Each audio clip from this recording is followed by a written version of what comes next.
요즘 길거리를 걷다 보면 눈이 시리도록 푸른 아름다운 가을 하늘이 참 보기가 좋습니다. 그리고 끝이 없을 것 같은 폭염과 폭우를 이겨낸 감나무에 달린 누렇게 익은 감들과 은행나무에 달린 누렇게 익은 은행 열매를 보면서 이제 가을이 익어가는구나 라는 생각이 들었습니다. 그래서 오늘은 이혜인 수녀님의 익어가는 가을이라는 시로 시작을 해보도록 하겠습니다. 익어가는 가을 이혜인. 꽃이 진 자리마다 열매가 익어가네.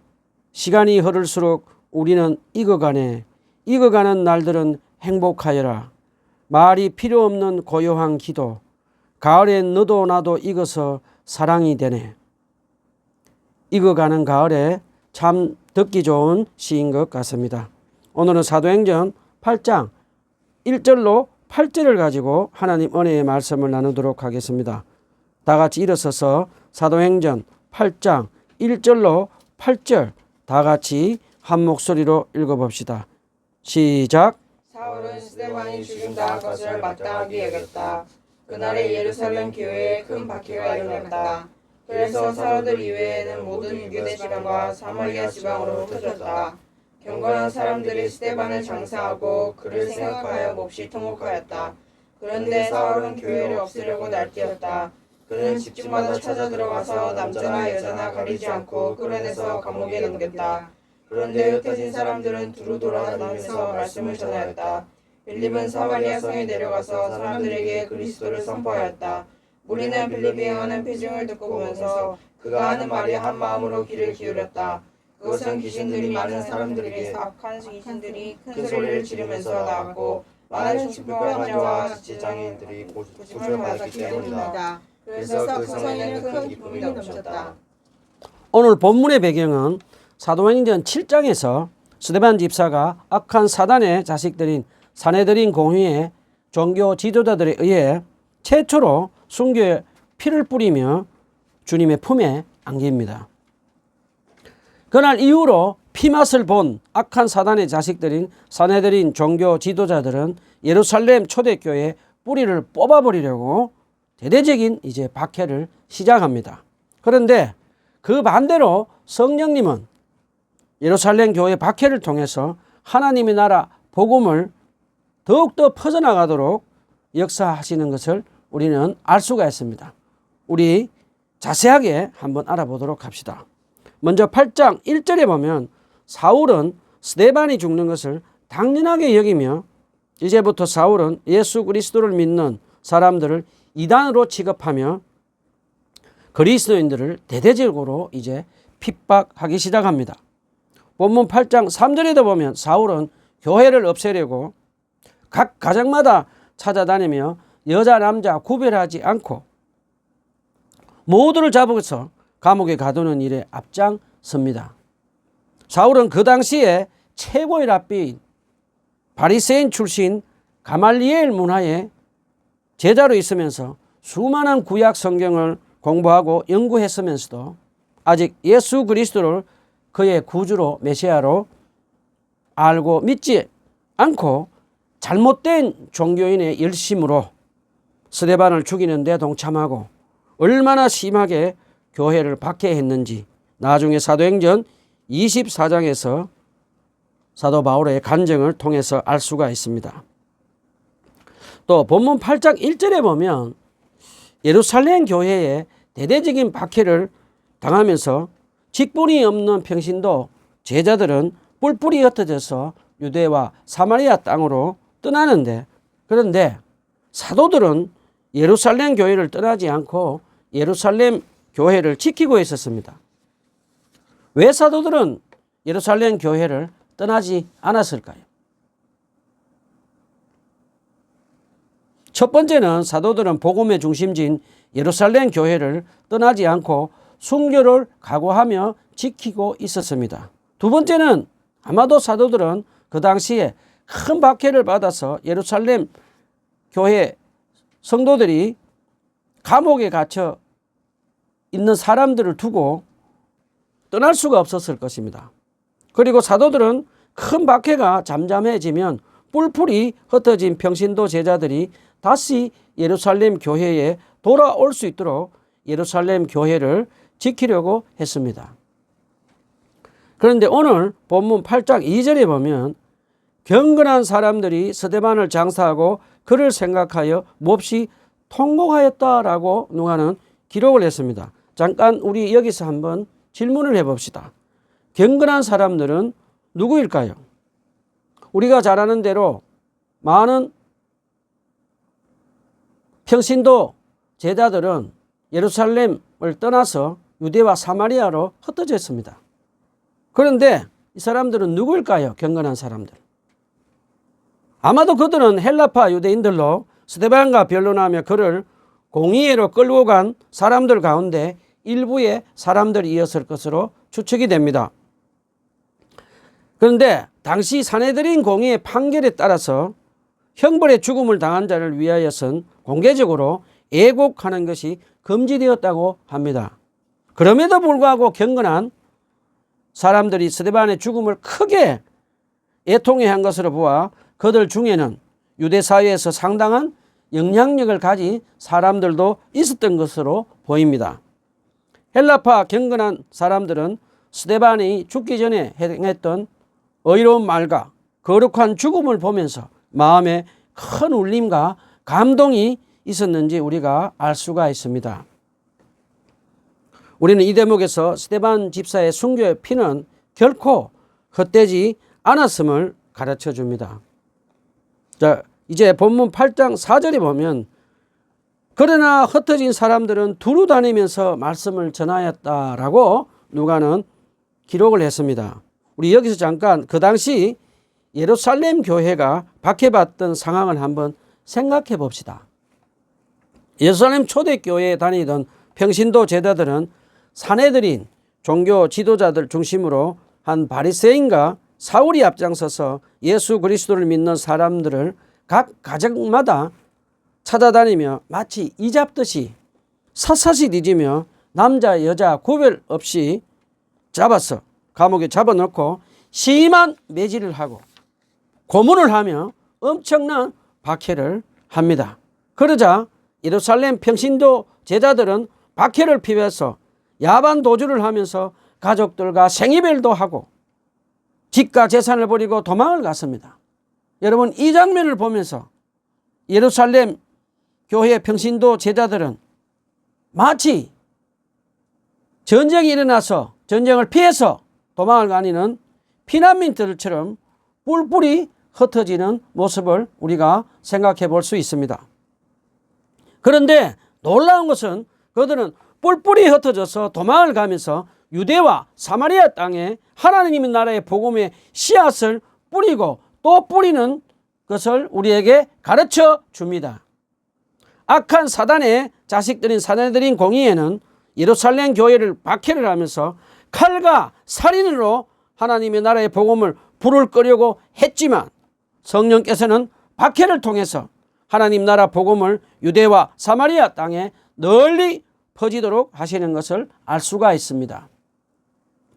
여러분은 예루살렘 교회 평신도 제자들이 박해를 받으며 흩어져서 두루 다니며 하나님의 나라 복음을 전하는 모습을 보면서 어떤 생각이 드십니까? 저는 이 장면을 묵상하면서 마치 오순절날 임한 성령의 화산불이 터져서 그 안에 있던 불덩이들이 사방으로 퍼져나가는 것처럼 느껴지기도 했습니다. 사실 그동안 사도행전을 보면 오순절날 성령님이 임하신 후에 성령 충만한 사도들이 앞장서서 하나님의 나라 복음을 전했습니다. 그런데 오늘 본문을 보면 박해를 받고 흩어진 예루살렘 교회 평신도 제자들을 통해서 하나님의 나라 복음이 퍼져나가며 확장되는 것을 우리에게 가르쳐 줍니다. 사실 본문을 자세히 묵상해 보면 예루살렘 교회 평신도 제자들은 이름도 성경에 기록되어 있지 않았던 것을 우리가 알 수가 있습니다. 그리고 그들은 사도들로부터 하나님 나라 복음을 전하라는 공식적인 위임도 받지 않았음에도 불구하고 그들은 성령 충만한 불을 가지고 하나님의 나라 복음을 전하는 것을 우리가 알 수가 있습니다. 저와 여러분도 하나님 나라의 복음을 전하며 살 때 사람들에게 내 이름이 알려지지 않아도 서운해하지 말고 오직 사랑하는 예수님을 위해서 복음을 전하며 살아가는 저와 여러분이 되었으면 좋겠습니다. 자, 교회사를 공부해 보면 교회가 박해를 받으면서 예수 그리스도의 제자들이 흩어지면서 복음이 널리 퍼지며 확장되는 것을 우리가 알 수가 있습니다. 유럽에서 핍박을 받던 청교도들, 침례교도들도 미국으로 건너가서 복음을 퍼뜨리며 확장시키는 것을 알 수가 있습니다. 또 유럽에서 핍박을 받았던 메노나이트라는 사람들이 있었습니다.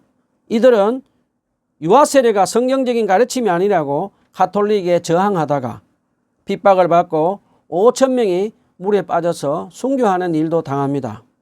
그들은 유럽을 떠나서 한 무리는 캐나다로, 한 무리는 미국으로, 한 무리는 라틴 아메리카로 흩어져서 이 메노나이트는 주로 농사를 지으면서 하나님 나라의 복음을 퍼뜨리며 확장을 했습니다.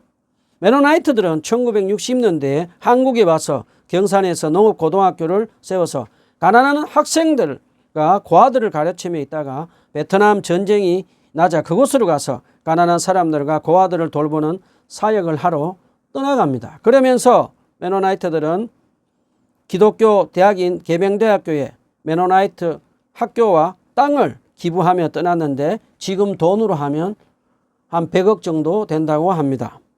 메노나이트들은 주로 전쟁 지역으로 가서 가난한 사람들과 고아들을 섬기고 그리고 아프리카에 우물을 파주기도 하고 아프리카에 가서 옥수수 농사를 가르쳐 주기도 하면서 하나님의 나라의 복음을 전하며 퍼뜨리며 살아가고 있습니다.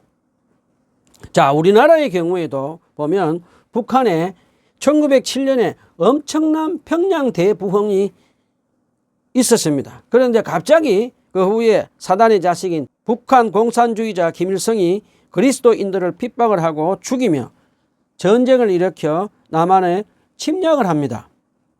그때 많은 북한 그리스도인들은 공산주의 핍박과 전쟁으로 인해서 남한으로 넘어온 성령 충만한 북한 피난민 그리스도인들은 어두운 흑암에 살고 있던 남한 땅에 그들의 가슴에서 활활 타오르는 복음의 불을 비추며 뿔뿔이 흩어져서 두루 다니며 가는 곳마다 교회를 세우고 또 세우고 하나님 나라의 복음을 퍼뜨리며 확장을 시켰습니다. 제가 아는 북한 출신인 한 목사님이 계십니다. 그분은 지금 80살입니다.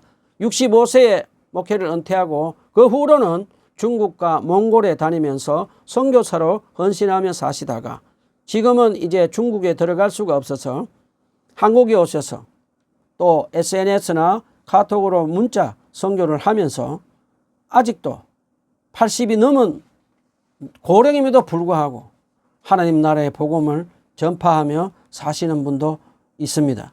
그리고 또 제가 아는 한 분 여자 목사님은 북한에서 넘어오신 분입니다. 그분도 80이 넘은 고령임에도 불구하고 많은 아픈 사람들을 치유하고 귀신을 쫓아내고 치유 사역을 하시면서 지금도 왕성하게 하나님 나라의 복음을 전파하고 계십니다. 자, 우리 여기서 잠깐 질문을 한번 해봅시다. 여러분은 지금 가정에서 학교에서 일터에서 하나님의 나라 복음을 전하면서 사시고 계십니까? 스스로 질문을 한번 해보시기를 바랍니다. 먼저 예수 그리스도를 믿고 따르는 제자가 된 우리는 모든 그리스도인들은 아직 예수 그리스도를 믿지 않는 사람들에게 하나님 나라의 복음을 전하는 의무가 있는 것을 꼭 기억하고 실천하도록 합시다. 자, 누가는 본문 8장 5절을 보면 사내들인 공의의 박해를 피해서 흩어져서 하나님의 나라를 전하며 퍼뜨리는 평신도 제자들을 대표해서 이제 빌립 집사를 소개합니다. 누가는 스데반이 떠나간 자리를 이제는 빌립이 그의 자리를 채우며 전도자 사역을 감당하는 것을 우리에게 가르쳐 줍니다. 빌립 지사는 스데반 집사와 더불어 사도로부터 임명된 7 일꾼 중에 한 명으로 헬라파 디아스포라 출신으로 선택되어서 가난한 헬라파 가부들을 사랑으로 섬기며 봉사하는 임무를 맡은 사람들이었습니다. 그런데 오늘 본문을 보면 사도들은 그를 가난한 가부를 섬기는 집사 일을 하는 사람으로 임명을 했는데 예수 그리스도는 그를 전도자 일을 하게 하십니다. 자, 이제 사내들인 공의의 박해를 피해서 성령 충만한 빌립 지사는 아무도 가고 싶어 하지 않는 땅인 사마리아 땅으로 갑니다. 사마리아 땅은 그동안 하나님을 믿지 않던 이방인들과 결혼을 하면서 혼혈인이라고 유다인들로부터 온갖 무시와 차별을 받았습니다. 그리고 그들은 서로 예배도 따로 드리며 유대인과 사마리아인은 서로 원수처럼 여기며 살았습니다. 그럼 땅에 성령 충만한 빌립 집사는 어두운 흑암에서 사단의 죄와 사망의 종노릇하며 사는 사마리아 땅에 그의 가슴에 뜨겁게 활활 타오르는 복음의 횃불을 들고 이제 사마리아 땅으로 찾아갑니다.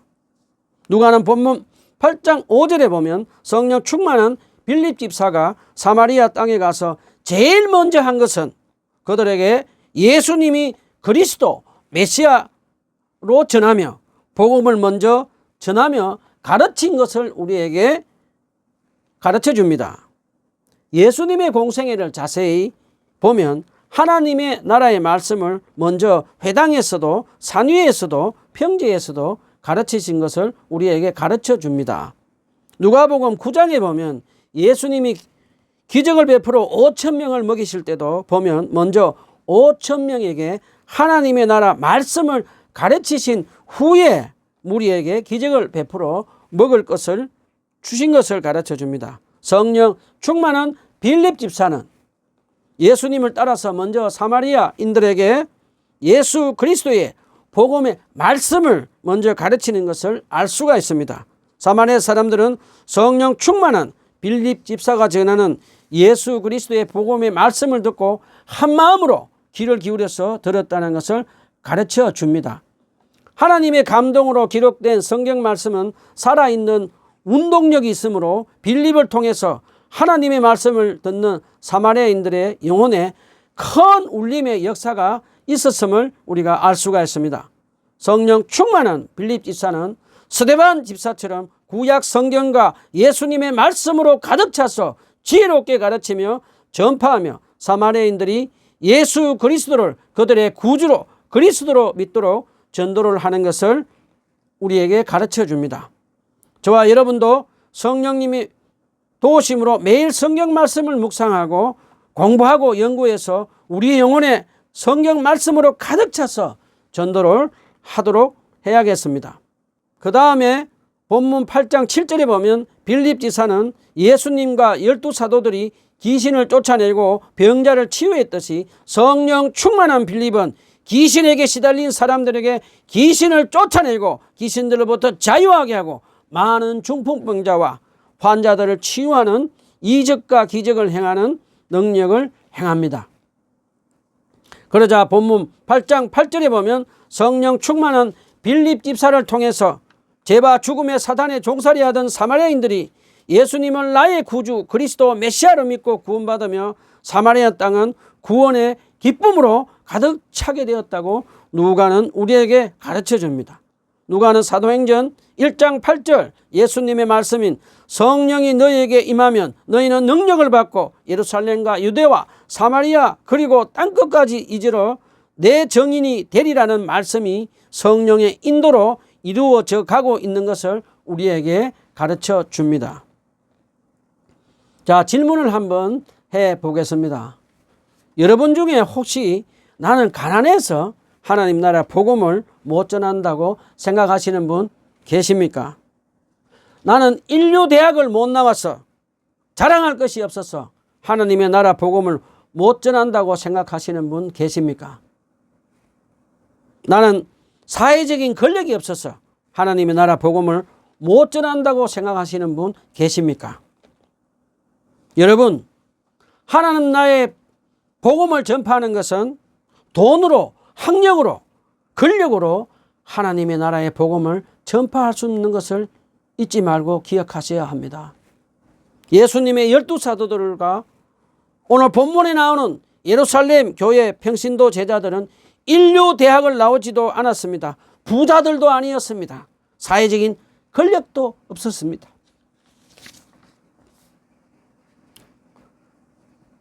그런데 예루살렘 교회 평신도 제자들과 빌립은 성경 말씀을 묵상하고 공부하고 기도하며 주님과 친밀한 교제를 하며 성령 충만함을 받아서 유대와 사마리아 땅끝까지 복음을 전하라는 사랑하는 예수님의 명령에 기쁨을 순종하며 살았던 것을 우리에게 가르쳐 줍니다. 자, 우리는 이제 어떻게 살아야 합니까? 먼저 예수 그리스도를 나의 구주 그리스도로 믿고 구원받은 우리는 매일 성경 말씀을 묵상하고 기도하며 주님과 친밀한 교제를 하며 성령 충만함을 받아서 죄와 죽음의 사단의 권세에 종노릇하며 고통 속에 살아가고 있는 예수님을 믿지 않는 우리 가족들과 학교 친구, 직장 동료들에게 예수님을 나의 구주 그리스도로 믿고 죄에서 구원받고 영원한 생명을 받아 누리도록 먼저 예수 그리스도의 복음의 말씀을 전하며 가르칩시다. 그 다음에 악한 귀신에게 눌린 사람들에게 나사렛 예수 그리스도의 이름으로 귀신들을 쫓아내고 병자들을 치유하며 그분들이 구원의 기쁨을 누리며 살도록 저와 여러분은 예수님의 명령인 하나님 나라의 복음을 전하며 사는 전도자가 되었으면 좋겠습니다. 기도합시다.